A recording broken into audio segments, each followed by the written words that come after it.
Avec quel type de langage peut-on communiquer avec une machine? Un premier niveau, pour faire la suite avec le thème précédent, une espèce de niveau zéro. On pourrait parler d'un langage opératif. C'est un langage qui a un lexique très limité et très spécialisé. Notamment, sa syntaxe est non récursive. Donc, la complexité des phrases dans ce type de langage est très, très limitée. Un exemple. Programmation de commandes numériques pour piloter des machines-outils. En quoi ça consiste? Alors, voici un exemple avec un programme qui est écrit pour une machine-outil qui s'appelait la FANUC. Un programme qui monte une partie du code, on appelait ça du G-code, pour tourner une pièce de 1 pouce de diamètre et de 1 pouce de long.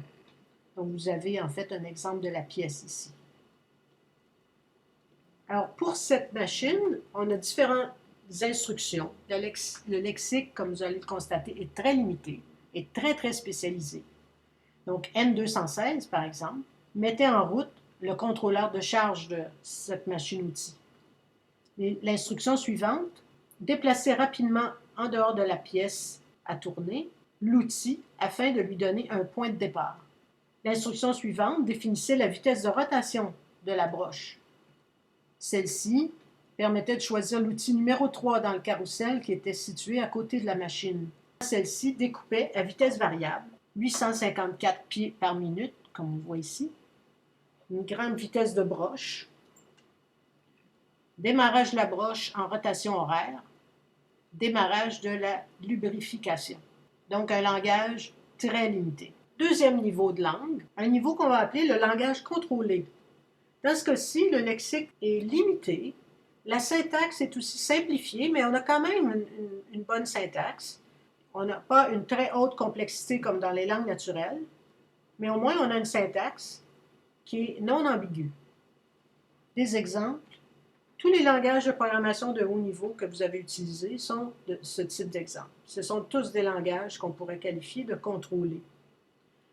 Si on se ramène dans les langues naturelles, on peut citer le ASD, ou Simplified Technical English, qui a été créé par l'industrie aérospatiale.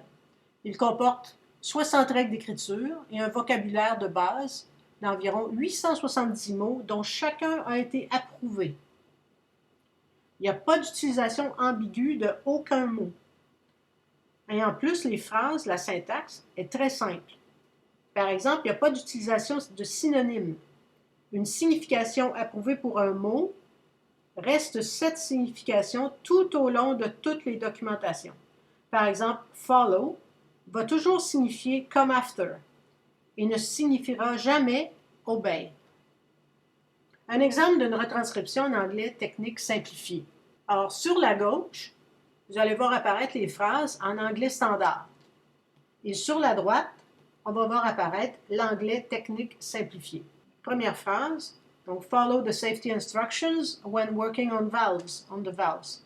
Obey the safety instruction when you turn the valve. Voyons la suivante. Je vous laisse le temps de la lire. Donc on voit qu'on a une phrase ici un petit peu plus complexe, donc une phrase typique dans un texte écrit en langue naturelle. Voyons l'anglais technique simplifié.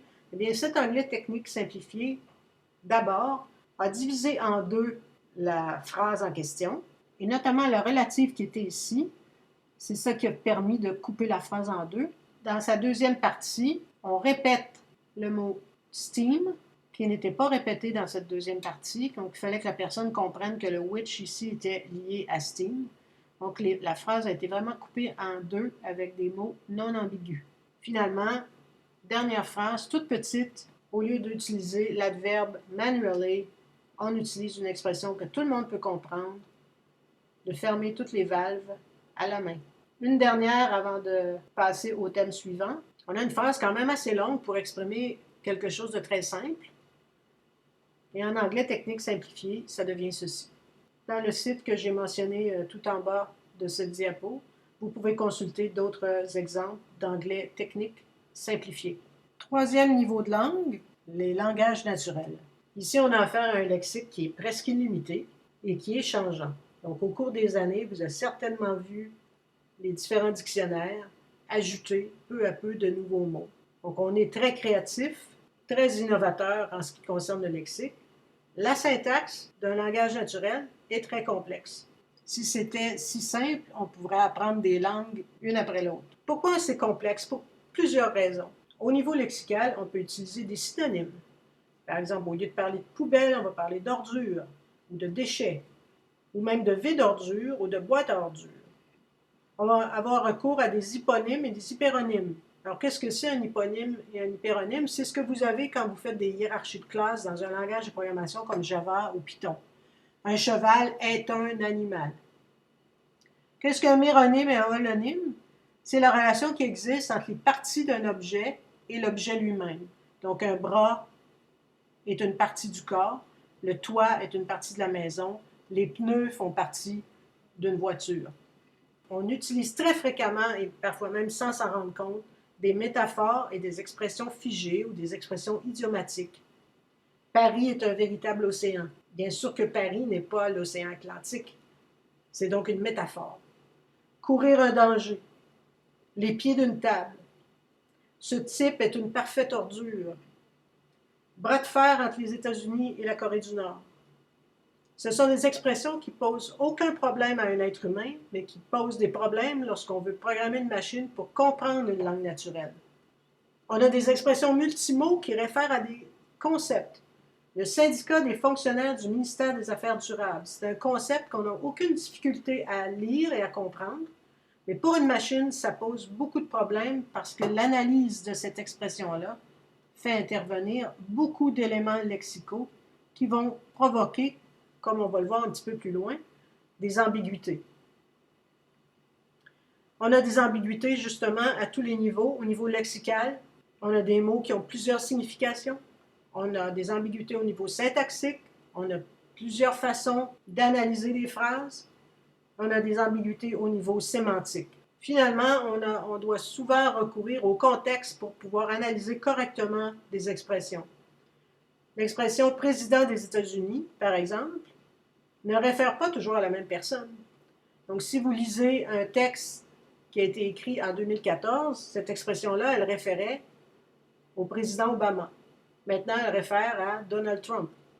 Et bien sûr, si vous voulez faire l'analyse de tweets, de forums de discussion, de pages Facebook, vous avez des fautes à tous les niveaux, que ce soit lexical, syntaxique et même sémantique.